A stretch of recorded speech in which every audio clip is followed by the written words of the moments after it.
نیشانی ئاوێستای زمانی باپیرانی کورد یارەیەکێک بێت لەو کتێبانی کە گرنگمانێ و کتێبخانەی کوردی و بێگومانم کە یەکێک لەو کتێبخانەی کە ئەتوانێت زانیاریی زۆر هەم لەبارەی زمانی کوردی و هەم لەبارەی کۆمەڵێک لەو تایبەتمەندیانەی کە لە نێو زمانی کوردیا هەیە و هەروەها مێژوو کۆمەڵێک بابەتی تایبەت بە زمانی کوردی لە نێو کتێبەکەیە ئاماژەی پێکراوە.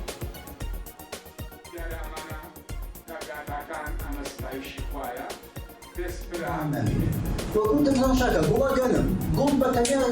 شتێکە گەنم بەتەنیا شتێکترە گوڵە گەنم هەمان دەزانێت ئەوان دەڵێن پارێوی شەرعی ئێمە چۆن دەبێت زمانی جیاوازیە بێت جا ئەم پارێویە کوردیە منم پەرتوکە ئاماژەم پێکردووە. با ناونیشانی ئاوێستایی زمانی باپیرانی کورد بۆ پێشمەرگەی دێرین و زمانزان و نووسەر و لێکۆڵە ڕێکار ئەحمەد با ئامادەبوونی ژمارێکی بەرچاو لە ڕووناکبیر و نووسەری ئەدیبدۆستان لە کۆڕێکدا نووسەر تشکی خستە سەر ناوەڕۆکی کتێبەکەی و ئاماژەی بۆ کرد کە پەرتوکەکە بابەتێکی زمانەوانی و تایبەتە بە زمانی باپیرانی کورد. پاشان لەلایەن ئامادەبووانەوە چەندین تێبینی سەرنجڕاکێش لەسەر بابەتەکە خرار و ئاڵوگۆڕی بیرروڕاکرا لەسەر بابەتەکە.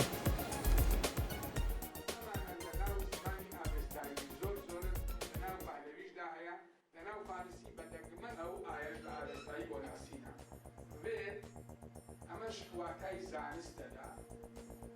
ستاش